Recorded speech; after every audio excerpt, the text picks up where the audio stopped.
happy Kobe Day. And yesterday, lots of NBA players did their best impression of Kobe and went out and absolutely scored the lights out. And if you missed those games, I got you. Welcome to TV's Daily NBA Recap, where I recap yesterday's games in a short amount of time. Let's go.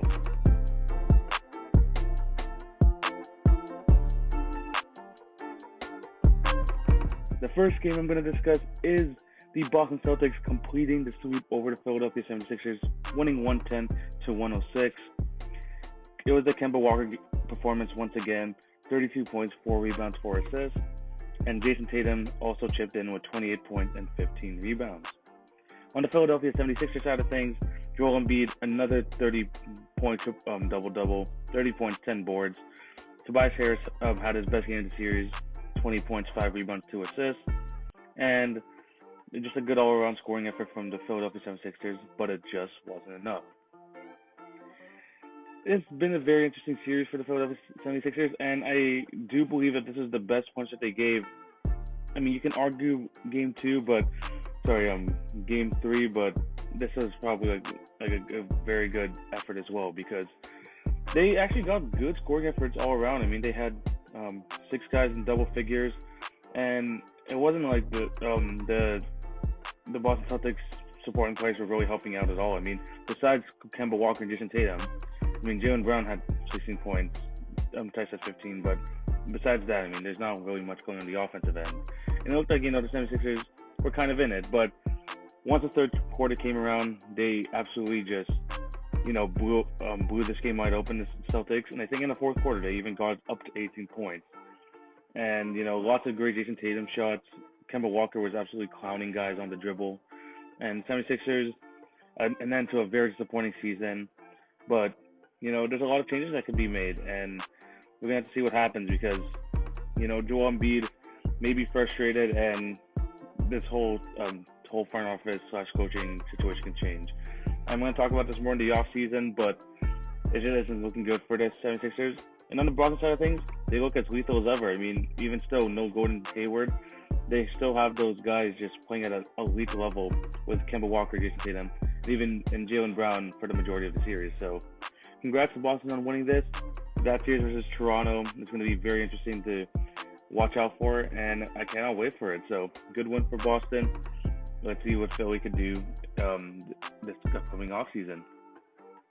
The next thing we're going to talk about is, oh boy, the Dallas Mavericks versus the Los Angeles Clippers in what could be only described as a possible Game of the Year candidate, with the Dallas Mavericks winning in overtime, 135-133, tying the series up at 2-2 on a Luka Doncic buzzer beater. This game was just absolutely insane. And it really, what really fed into this was that the Clippers were up by 21 points, 54-33 in the second quarter. And Dallas just started mounting a comeback in the third quarter. I mean, sure, Doncic had his, usual 43, 17, 13. I mean, 40-point triple-double. Absolutely fantastic. Only 2 other players in NBA history have done a 40-point triple-double in the playoffs, which is Charles Barkley, which is Oscar Robertson. That is some damn elite players to be in the same class with. And then, Doncic scored 43, but he also got a lot of help. I mean, Trey Burke, 25 points starting today, especially without Kristaps Porzingis due to a knee injury. And Tim Hardaway Jr. chipped in with 21, Seth Curry off the bench with 15. There's a lot of great production from that Dallas Mavericks team. And on the Clipper side of things, I mean, Lou Williams, 36 points, 4 rebounds, 5 assists. Kawhi Leonard, another 30-point game, 33 points and 9 boards. And Dallas just absolutely fought back through this game. And through Luka's brilliance, through the brilliance of just their guard play, I mean, Tim Hardaway Jr. helped out a lot here. Trey Burke was absolutely phenomenal throughout the game. And Seth Curry, chipped in as only Seth Curry would do. And what made this even more interesting is that, we know that the Dallas Mavericks are not good in these close game situations. But when it came down to needing a bucket late, needing to hit the big shots, Luka was able to pull through. I mean, that step back over Reggie Jackson for the win, one of the best game winners in not only the bubble, but throughout the entire NBA season. It's hard. I mean, Devin Booker over the Clippers as well. I mean, the Clippers have been on the wrong end of some of these game winners, especially in the bubble. But Devin Booker hitting one over the Clippers in the seeding games, and now Luka Doncic hitting that crazy game winner, which made Mike Breen yell a rare double bang. I think the only time I remember hearing that is the Steph Curry game winner over OKC. But man, this game was insane. I'm gonna probably go more into detail into the series in my podcast later on today, but it was just an entertaining matchup, and Luka just looks absolutely phenomenal. I am sorry for doubting that he's going to be who's going to struggle in the playoffs due to the Clipper defense. But fantastic game for Luka, looking like could be an all-time great. And one last thing, I'm not going to talk about really this on my podcast later, but freaking Paul George, another horrible game. 9 points, 8 rebounds, 3 for 14 shooting. Come on, man.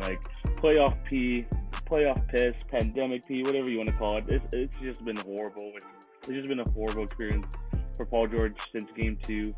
And I mean, he's still playing well on the defensive end, but come on, man. 9 points. They're going to need more than that. And the Mavericks are taking advantage of this. I mean, the Clippers are gonna hit themselves. I mean, they're gonna be like, how did we not get this game? This is a game without Kristaps Porzingis, who is averaging probably during this bubble duration is averaging over 30 points. They should have won that game.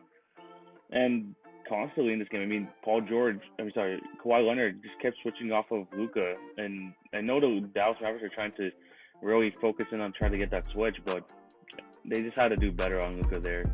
And poor Reggie Jackson, man. This guy got absolutely killed by Luka on several possessions. And I mean, he did his best, but freaking Luka is just that good. And I'm just glad people are finally seeing the light, because Luka is a phenomenal player and will be one of the best players will continue to be one of the best players for the years to come. So this guy is probably gonna be the face of the NBA too. So you better be used to seeing that face.